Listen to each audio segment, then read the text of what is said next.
ባይዘው ነገ ነው ልደቴ። ቀድማችሁ ዛሬ ሌሊት ሃፒ በርዝዴ ማለት ትችላላችሁ። 00 ሰዓት ሲሆን ነገ ልደቴ ነው።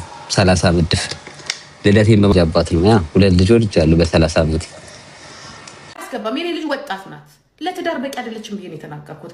የስንት ዓመት ልዩነት እንዳላቸው ታውቃላችሁ? በትክክለኛ ፓስፖርት የ13 ዓመት ልዩነት አላቸው። ስለ ቀጨጨ ስለ ድንች ስላለ እኮ አይደለም። የ13 ዓመት ልዩነት አላቸው በድሮ ፓስፖርት ብናወጣ።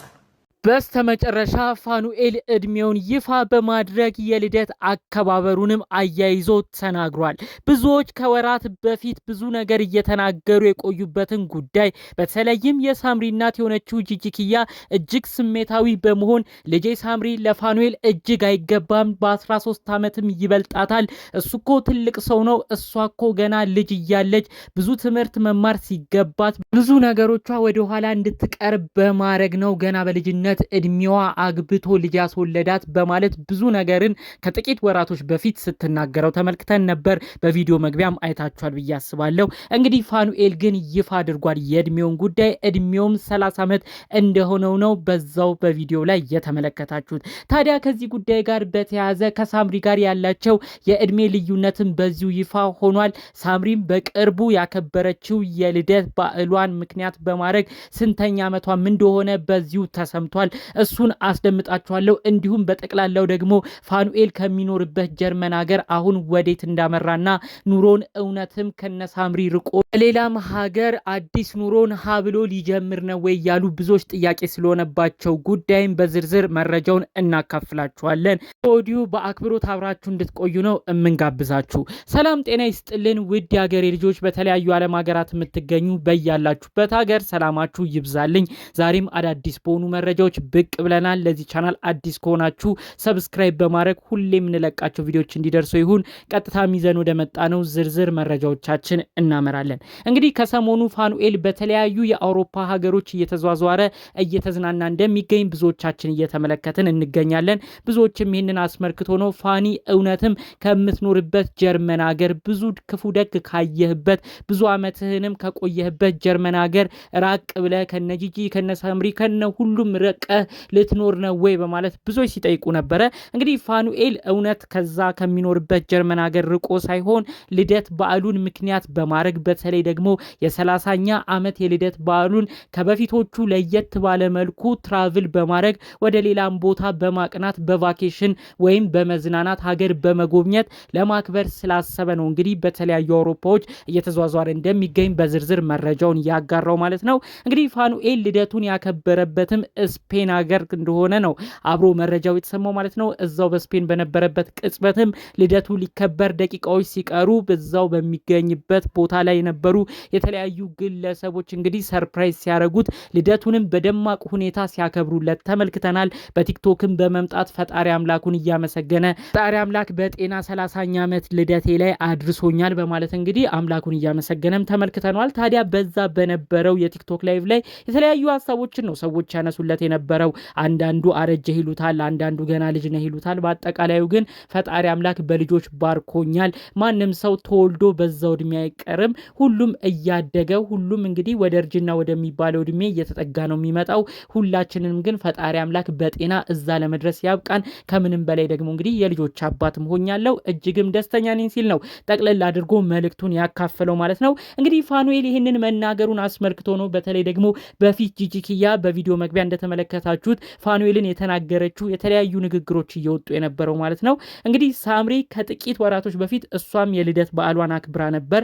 የፋሲካ ጾም ልክ እንደተፈታ ፋሲካ በዓልም በነበረበት ጊዜ ነው እንግዲህ ሳምሪም ልደቷን አክብራ የነበረው። የልደቷንም ቪዲዮ በዩቲዩብ አጋርታ ነበረ።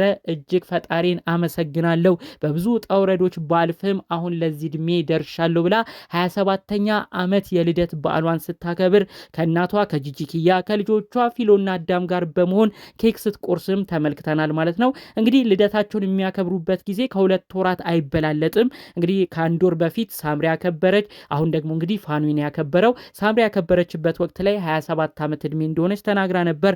አሁን ደግሞ ፋኑኤል መጥቶ ነው 30 ዓመቴ ነው እያለ እየደጋገመ ሲናገር የነበረው። ይህ የሚያሳየው እንግዲህ ጂጂኪያ ትናገር የነበራቸው ንግግሮች ሁሉ ትክክል እንዳልነበሩ ነው።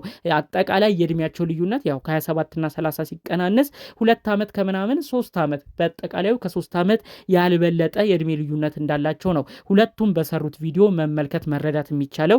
ያው ጂጂኪያ ግን ከወራቶች በፊት ልጇ ሳምሪ ከፋኑኤል ጋር ባላት ጥል ምክንያት እንግዲህ ወደ እሷ በመጣችበት ቅጽበት እልህ ውስጥ ሆና ስሜት ውስጥ ሆና ነው ብዙ ነገር ስትናገር የነበረው። የእድሜ ልዩነት ሁሉ እነሱን አያግባባም ነበረ። ልጄ እጅግ ብዙ እድሜ የሚበልጣትን ሰው ነው አግብታ የነበረው። ለፓስፖርቱ ለተለያዩ ዶክመንቶቹ ይቀናንሳል፣ በሌሎች ዶክመንቶች በትክክለኛ የድሮ ፓስፖርቶቹ ደግሞ 13 ዓመት እድሜ ይበልጣት ነበረ። ልጄ እኮ ገና ትንሽ ልጅ ነች እያለች ነበረ ትናገር የነበረው። አጠቃላይ እንግዲህ ጊዜውን ጠብቆ የልደት ፕሮግራማቸውን በሚያከብሩበት ቅጽበት ግን እድሜያቸው 3 ዓመት ልዩነት እንዳለው ነው መረዳት የተቻለው ማለት ነው። ፋኑኤልና ሳምሪ የእውነት ለመናገር እድሜያቸው ምንም የተደበቀ ጉዳይ የለም። ከዚህ በፊት በጋራ በነበሩበት ጊዜ በመልካሙ ጊዜ በጥሩ ጊዜ አብረው ልደትን ያከብሩ ነበረ። ሳምሪም ልደቷ ሲደርስ ፋኑኤል ሰርፕራይዝ ያደርጋታል። በተለይ ደግሞ ፋኑኤልም እንግዲህ ልደቶቹ ሲደርስ ሳምሪ ሰርፕራይዝ አድርጋ ከልጆቻቸው ጋር ሆነው አብረው ሲያከብሩ እንመለከት ነበር። ታዲያ አብረው በሚያከብሩበት ጊዜም የድሮ ቪዲዮቻቸው ላይ ማየት የቻልነው 20 ዓመት እድሜያቸውን ነው ሲያከብሩ የቆዩት። እነሱንም እድሜ ነበር በቪዲዮ እንመለከት የነበረው።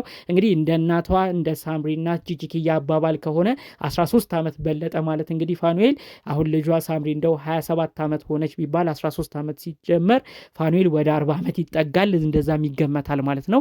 ስለዚህ ይህ ደግሞ ትክክል አይደለም። ትክክለኛውን እድሜ ፋኑኤል 30 መሆኑን ነው ግልጽ አድርጎ ይፋ አድርጎ የተናገረው ማለት ነው። አጠቃላዩ እንግዲህ ፋኑኤል ይህ 30 ዓመት የልደት በዓሉን ምክንያት በማድረግ ነው ለየት ባለ መልኩ ልደቱን ለማክበር ወደ ሌላ ሀገር ሄደው በቀጣይ ሳምንታት ውስጥ ደግሞ እንግዲህ የልጃቸው ፊሎ ልደትም ስለደረሰ የፊሎ ልደትም አከብራለሁ፣ እሷንም ደግሞ በምትፈልገው ነገር ሰርፕራይዝ ለማድረግ እሞክራለሁ እያለ ነበር። ይህ የሚያሳየው እንግዲህ ወደሚኖርበት ወደ ነበረበት ጀርመን ሀገር እንደሚመለስም አሁን የወጣው ለቫኬሽን ለጉብኝት እንደሆነም ነው አጠቃላይ መረጃዎቹ የሚያሳዩት ማለት ነው። ከዚህ ቀደምም እንግዲህ በተለያዩ ላይቮች ላይ ይህንን ነገር ሲናገር ነበር ፋኑኤል። በተለይ ከዩቲዩበሯ ሄለን ጋር ባደረገው ቆይታ እኔ አሁን የተለያዩ አውሮፓ ሀገራትን የምጎበኘው አሁን የአውሮፓ ሀገሮች የሚገኙበት ሞቃታማ ሲዝን ስለሆነ አየሩም ጥሩ ስለሆነ በዚህ አየር ጊዜ የተለያዩ ቦታዎች እንደ ልብን መዟዟር ስለሚቻል ነው በተለያዩ አውሮፓ ሀገሮች እየተዟዟርኩ የምገኘው። በቀጣይ ደግሞ እንግዲህ ይሄ ሞቃት ጊዜ ሲያልፍ አውሮፓ ያለው የብርዱ ቀዝቃዛው ሲዝን ሲመጣ ወደ ሀገሬ ኢትዮጵያም ሄጄ ደግሞ ሀገሬ ኢትዮጵያም ላይ የተለያዩ ጊዜዎችን አሳልፋለሁ እያለ እንግዲህ አስቀድሞም ሲናገር ነበረ። እንግዲህ እነዚህን ጉዳዮች በተመለከተ ነው በተለያዩ አውሮፓ ሀገሮች እየተዟዟረ ፋኑኤል ቭሎግም እየሰራ በዩቲዩብም እየጫነ ያው ሰዎች እንዲያዩ እየጋበዘ የሚገኘው ማለት ነው። ይህን መልእክት የምታዳምጡ ውድ የሀገሬ ልጆች የፋኒ ቭሎጎች በጣም የሚያምሩ ናቸው። ቆንጆ ተደርገው ሜዲት የተደረጉ ናቸው። የተለያዩ ሀገሮችንም የሚያስጎበኝበት የቭሎግ ቻናሉ ነው ማለት ነው። ፋኒ ፋሚሊ በሚለው የዩቲዩብ ገጹ ላይ በመግባት እንግዲህ ዩቲዩብ ቪዲዮቹንም በዛው እንድትመለከቱለት ነው በአክብሮት የምጋብዛችሁ። በስተመጨረሻ አንድ መልእክትን መናገር እፈልጋለሁ። ፋኑኤል እንግዲህ አዲስ በያዘው እድሜ ላይ አዲስ በተጨመረበት እድሜ ላይ ፈጣሪ አምላክ መልካም የተባሉ ነገሮች ሁሉ እንዲያጋጥሙት የእውነት ከልብ እመኝለታለሁ። እንዲሁም ደግሞ ለወለዷቸው ልጆቻቸው ፊሎና አዳም ስለነሱም ፈጣሪ አምላክ እንግዲህ እነዚህን ሰዎች ስኬታማ አድርጓቸው በተለያየ ቦታም ቢኖሩ ሁለቱም ወላጆች በጥሩ ቦታ ውስጥ ተገኝተው ጥሩ ቦታም ላይ ደርሰው የራሳቸውን ስኬት ማማም ላይ ደርሰው እንግዲህ ለልጆቻቸው ጥሩ ወላጅ የሚሆኑበትን ነገር ፈጣሪ አምላክ እንዲያድላቸው እድሜና ጤናም እንዲሰጣቸው ለሳምሪም ለፋኒም በሚጓዙበት ርቀት ሁሉ አጠቃላይ ፈጣሪ አምላክ እንዲያግዛቸው የእውነት ከልብ በመመኘት የዛሬን መረጃዎችን እዚህ ላይ አበቃለሁ። በሌሎች አዳዲስ ጉዳዮች እስክንገናኝ ሰላሙን ሁሉ ተመኘሁላችሁ። ሰላም።